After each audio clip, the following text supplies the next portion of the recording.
Hello and welcome back to my tutorial series on the Simple System. This particular video is going to deal with movement in combat, so tactical movement. For the most part, while you're playing and there's not any sort of action sequence or combat sequence going on, players are allowed to move freely. In other words, they can move around pretty much as far as they want. They can try or attempt anything they want. They can have conversations. They can search things. They can jump in and interact with one another.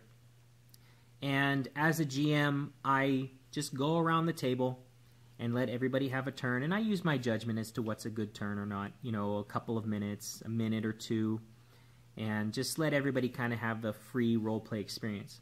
However, in a combat situation, things get more strict. This is when we move to a tactical-based movement restriction and turn restriction. In other words, everybody is going to move in their turn order, and there's a limit to how far they can go and what they can do during that turn. First off, everybody moves in initiative order. How do you determine initiative order in the Simple System? Well, everybody has their own deck of cards, and they simply just flip a card. Don't really even have to worry about what color they're flipping. They flip a card, and the number that appears in the center of the card is their initiative order. So in this case, whoever flipped 17 would go before who flipped 11.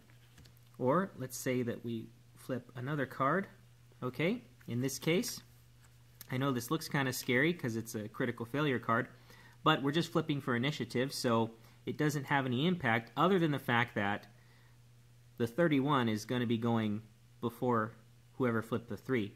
And as a matter of fact, if we had to put these in order, whoever flipped this critical failure card for their initiative, it does affect them in the fact that they would actually be going last in initiative order according to all the cards that were flipped.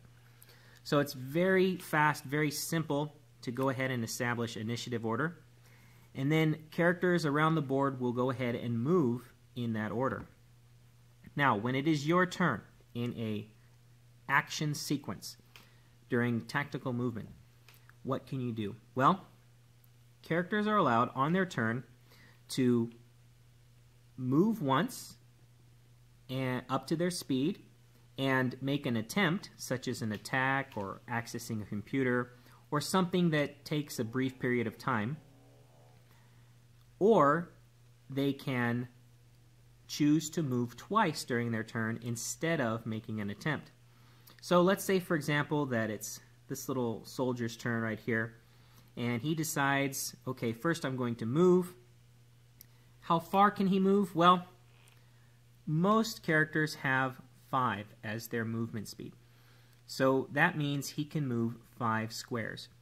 So he decides, okay, I'm going to make my first move. Let's see, 1, 2, 3. Okay, he's going to stop there, hide behind these barrels, these crates I have here, and then he's going to make an attempt, which is going to be an attack. He's going to go ahead from here and shoot at this little security guard standing here. And that's his turn. He made a move and he made an attempt. Now, let's go back and put him where he was. Let's say this time he decides, all right, I want to move 1, 2, 3, 4, 5, and he's not really happy with that position, so he decides to move a second time. 1, 2, 3, 4, 5. Did you see? I almost moved diagonally there.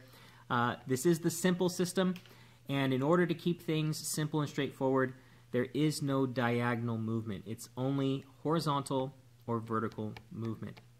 So there we go. He ran a little loop around these barrels. He moved twice, his maximum of 10 spaces, and that's it for his move. Just one more example. Let's say that he began his turn here, and he decided, you know what? I don't want to move. I just want to make an attempt. That's okay. You're never forced to make a move. You're never forced to make an attempt. As a matter of fact, sometimes characters may choose to do nothing at all on their turn, especially if they are suffering from some sort of complication. Sometimes characters have earned themselves a complication card through some sort of difficulty they encountered, and they say, you know what, I just want to rest on my turn so I can get rid of that complication card. And that's perfectly fine. As a GM, I oftentimes allow my characters to get rid of their complication cards that way. Now, in addition to his option to move and to make an attempt, sometimes the movement that a character wants to make, let's turn our attention over here to this swordsman. He brought a sword to a gunfight for some reason, probably just because he's that good. But he decides he wants to get in on the action, and he's going to close on these two gunfighters here. And you know what? He's not even going to try to run around this gaping hole here. He's just going to go ahead and jump right over it. So, first of all, he has to make sure that he can move that far. 1, 2, 3, 4, 5. Okay, that's within his movement. But in order to jump over that gap, he will have to make an attempt. So, let's go ahead and say that he's going to flip his agility, and he's pretty agile. Let's say he's got red agility. So he's going to flip agility here to jump that gap. And okay, well, not too promising of a result, but it's going to depend on what the Game Master flips as a result, representing the challenge or the difficulty of that jump. Let's say, okay, this is 2 spaces, so that's 10 feet. Let's go ahead and say that to jump a 10-foot gap with a running start is a fair difficulty, so I'll turn that to yellow, and I'll go ahead and flip a card here. All right, so in this case, that gap posed no difficulty at all for him, and he quite easily cleared the gap. Now, because this attempt was part of his movement, it does not count as his attempt for this turn, meaning that after he's cleared that gap, he can now make an attack if he chooses. So he could throw something at this security guard, or if the security guard were next to him, being a melee fighter, he could now go ahead and make an attack against him. Again, any attempt that you make as part of your movement does not count as your attempt for the turn. So let's say, for example, that our little soldier here, he wants to move over this crate, but he doesn't want to have it slow him down. So he's actually going to try to make a flip over the top of that crate. So first of all, he would make his move, 1, 2, 3, 4, and he makes an attempt to see if he flips over that crate successfully, and we'll just go ahead and say he succeeds and lands on the other side within his movement range. That attempt did not count as his attempt for the turn, so he can now go ahead and make his ranged attack.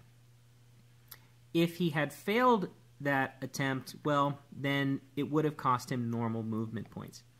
And that brings me to the effect of difficult terrain and low-lying objects on your movement. Essentially, moving through difficult terrain cost double the movement points. So let's say, for example, that he wants to move through this rubble here on the floor. So he's going to count his movement like so. 1, 2, 3, 4, 5. And he would have to stop moving there unless he wanted to go ahead and move again during this turn. The same thing goes for moving over this relatively low crate. Let's say that it's, from waist to chest high. To move over that crate, it would be 1, 2, 3, 4, 5. That would go for any sort of hindering terrain such as water or muck or anything that's going to slow down your movement.